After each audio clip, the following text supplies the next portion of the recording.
दुनिया भर से सनातन धर्म की सारी खबरों से रहना चाहते हैं अपडेट, तो सब्सक्राइब करें द साइंटिफिक हिंदू को।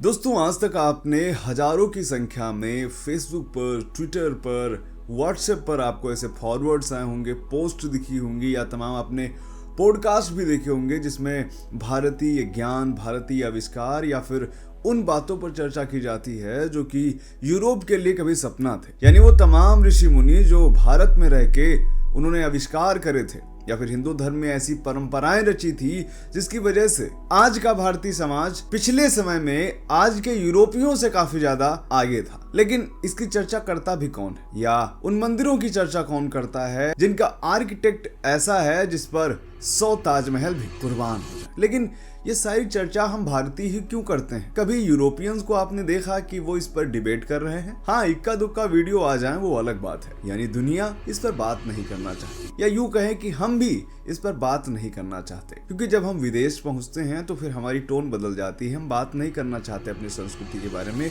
वहीं वो जब यहाँ आते हैं तो वो अपनी संस्कृति को फैला के जाते हैं। खैर, ये एक बहुत बड़ा मुद्दा है। विज्ञान के लिए आज तक रहस्य बने हुए एक मंदिर की बात आज हम करने वाले हैं, और वो मंदिर है सोमनाथ मंदिर। जी हाँ, वही सोमनाथ मंदिर जहाँ हजारों साल पहले से एक स्तंभ है जिस पे लिखा हुआ है असमुद्रांत दक्षिण ध्रुव पर्यंत अबाधित ज्योति मार्ग, जिसका मतलब है कि समुद्र में यहाँ से और दक्षिण ध्रुव तक बीच में किसी भी तरह की जमीन नहीं है या किसी भी तरह की बाधा नहीं। लिखित ऐतिहासिक स्रोतों पर जाएं तो आज से 1500 साल पहले तक भी ये स्तंभ यहीं पर था और ये पंक्तियां लिखी हुई थी। अब सोचिए ये कितनी बड़ी बात है कि उस समय ना तो कोई ड्रोन था, ना सैटेलाइट था, लेकिन इसके बावजूद ऐसा ज्ञान हमारे ऋषि मुनियों और भारतीय लोगों के पास था, लेकिन इसकी बात कहीं नहीं की जाती। खैर, ये तो सोमनाथ मंदिर के एक रहस्य की बात हुई। आज हम जिस रहस्य की बात करने वाले हैं वो ये है कि सोमनाथ मंदिर के नीचे एक शहर का अंश मिला। उस शहर का अंश मिला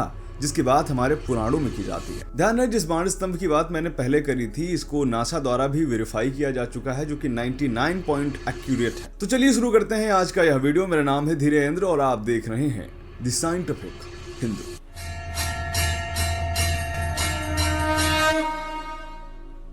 तो दोस्तों, आखिर कौन सी थी वह 32 पेजों की रिपोर्ट जिसने पूरी दुनिया को हिला के रख दिया था, जिसमें बात की गई थी सोमनाथ मंदिर के नीचे मिले एक शहर के अवशेष की? तो चलिए अब मुद्दे पे आते हैं। दोस्तों, ये सोमनाथ मंदिर चंद्रभागा नदी के तट पर अरब सागर के किनारे बसा है। यह 12 ज्योतिर्लिंगों में से एक है। पुराणों में यह वर्णन है कि चंद्रदेव ने यहाँ शिवलिंग की स्थापना की थी, इसीलिए इसका नाम है सोमनाथ, यानी चंद्रमा का स्वामी। स्कंद पुराण में इसका वर्णन मिलता है और इस जगह को पहले प्रभास क्षेत्र कहा जाता था। पुरातात्विक साक्ष्यों में भी इसका वर्णन है कि कम से कम 7 बार इस मंदिर का नाश करने की कोशिश की गई और फिर से यह मंदिर बनकर तैयार हुआ। पहला मंदिर जो था वह पूरी तरह से सोने का मंदिर था, जो कि सोमराज द्वारा बनाया गया था। फिर 7वीं शताब्दी में इसे पुनर्निर्मित किया गया और इसे फिर से लूटा गया, फिर से बना। यह इतिहास काफी लंबा है। सवाल यह भी है कि इतने बार विनाश जो कि इतिहास में हुआ और आज का जो समय है, जो बीते 1000 साल में कितने बार आक्रमण हुए, उसके बाद भी यह बचा। क्या कारण है? ये कारण मैं वीडियो में आगे बताऊंगा। अब इस शहर वाली बात पे आते हैं। दोस्तों, 2017 में प्रधानमंत्री नरेंद्र मोदी उनके निर्देश पर IIT गांधीनगर द्वारा इस मंदिर के पास GPR सर्वे किया जाता है। रिपोर्ट में एल आकार की 3 मंजिला संरचना मिलती है और देश दुनिया के तमाम रिसर्चर यहाँ पर पहुंचते हैं और ये कहते हैं कि यहाँ कुछ तो जरूर दबा है और बहुत बड़ा दबा है। और फिर 2020 में 32 पेज की रिपोर्ट आती है जिसने पूरी तरह से दुनिया को चौंका के रख दिया। IIT गांधीनगर और नेशनल जियोफिजिकल रिसर्च इंस्टीट्यूट सहित 2 और सहयोगी संस्थानों के साथ मिलकर 5 करोड़ रुपए की मशीनों से GPR किया गया, ERT किया गया। ERT मतलब इलेक्ट्रिकल रेसिस्टिविटी टोमोग्राफी। इसके अलावा और भी तमाम तकनीकें प्रयोग की गई। GPR जो है वह जमीन के नीचे रेडियो तरंगे भेजकर ये पता लगाता है कि आखिर जमीन के नीचे क्या है। जैसे कि आज के समय में हम एक्सरे देखते हैं, ठीक उसी तरह इस रिपोर्ट में जो मुख्य बातें बताई गई थी वो थी 3 मंजिला संरचना। बताया गया कि मंदिर के नीचे एल आकार की बिल्डिंग है जिसके 3 स्तर हैं या 3 फ्लोर हैं। पहला 2.5 मीटर की गहराई पर है, दूसरा 5 मीटर की गहराई पर है और तीसरा 7.3 मीटर की गहराई पर है, जिसका जो प्रवेश द्वार है यानी जो एंट्री गेट है वो जमीन के 12 मीटर नीचे से है। जो जीपीआर से डेप्थ रेजोल्यूशन सामने आया वो सिर्फ 0.5 मीटर से 10 मीटर तक ही सामने आ पाया। इसके अलावा रेसिस्टिविटी से यह पता चला कि जमीन के नीचे जो भी बना है यह पूरी तरह से मानव निर्मित संरचना है। इसके अलावा कुछ चट्टानों की बात भी सामने आई और जो पूरा सर्वे का एरिया था यानी जो सर्वेक्षण का एरिया था वो इस मंदिर की 4 लोकेशंस पे था और इसी रिपोर्ट के आधार पर सोमनाथ ट्रस्ट ASI से यहाँ खुदाई की मांग करता है। यानी आज के समय तक भी यहाँ पर खुदाई नहीं की जा सकी है, इसलिए क्योंकि यह मंदिर आज भी एक्टिव है और आज भी यहाँ लाखों की संख्या में लोग आते हैं, इसलिए किसी भी तरह की खुदाई करना हो सकता है कि इस समय जो मंदिर स्थापित है इसको भी नुकसान पहुंचा दे, लेकिन इस पर आज भी विमर्श चल रहा है। चलिए अब कुछ और डेटा की बात करते हैं। दोस्तों, टाइम्स ऑफ इंडिया की रिपोर्ट में कहा गया कि सोमनाथ मंदिर के पास जिन 4 जगहों पर खुदाई की गई है वहां पर ज्यादा अंदर भी नहीं, सिर्फ 2 से 7 मीटर की गहराई पर तमाम संरचनाएं दबी हुई है। माना जा रहा है कि ये जो जगह है ये पूरी तरह से एक शहर का हिस्सा हो सकती है। जिस शहर की बात की जा रही है वो शहर प्रभास शहर है, या इसे इतिहास में प्रभास तीर्थ भी कहा गया है। स्कंद पुराण में इसका वर्णन है। यहाँ पर युधिष्ठिर ने कुरुक्षेत्र युद्ध के बाद स्नान किया था। जो पुरातात्विक डेटा मिला है उसकी स्टडी करने के बाद ये पता चला है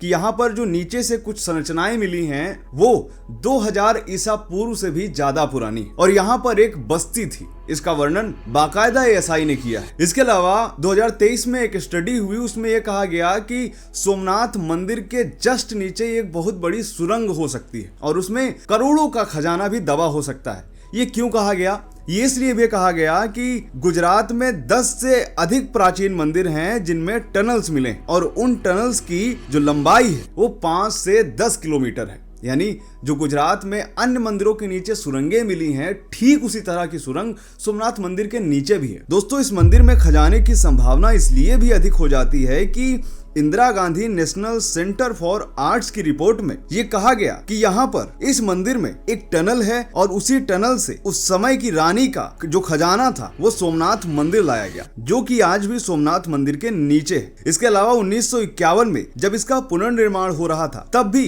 खुदाई में पुरानी दीवारें मिली थी, जिसको उस समय के अधिकारियों ने ये कहा कि ये जो औरंगजेब द्वारा विनाश किया गया था, फिर गजनवी ने जो आक्रमण किया था, ये उसके अवशेष हो सकते हैं। इसके अलावा अल-बिरूनी ने तो अपनी पुस्तक में लिखा था कि मंदिर का शिवलिंग हवा में लटका था, वो भी चुंबकों से। इससे साबित हो जाता है कि यह मंदिर कोई आम मंदिर नहीं था, खास मंदिर है और इसके नीचे एक शहर का अवशेष मिलना, टनल्स की मौजूदगी रिपोर्ट में बताया जाना, इसके अलावा जो खजाने की स्टोरीज हैं वो ये बताती हैं कि यहाँ इसके नीचे कुछ तो बहुत बड़ा है, लेकिन अभी खुदाई इसलिए नहीं की जा रही है क्योंकि वर्तमान में जो मंदिर है इसको कोई तरह का नुकसान ना पहुंचे, इसलिए ASI सावधानी बरत रहा है। इस पर अभी हाल ही में 2024 में पेंगुइन बुक आई थी जिसका नाम था you won't believe what lies beneath. इस मंदिर के नीचे 3 प्राचीन मंदिरों का जिक्र किया जाता है, जिसमें कहा जाता है इसके नीचे 3 मंदिर जो दबे हैं, जो 3 फ्लोर वाली संरचनाएं बताई जा रही हैं, वो पहली गोल्डन है, दूसरी सिल्वर है और तीसरी ब्रॉन्ज है। यानी पहली सोने की, दूसरा चांदी की और तीसरा ब्रॉन्ज की। यानी ये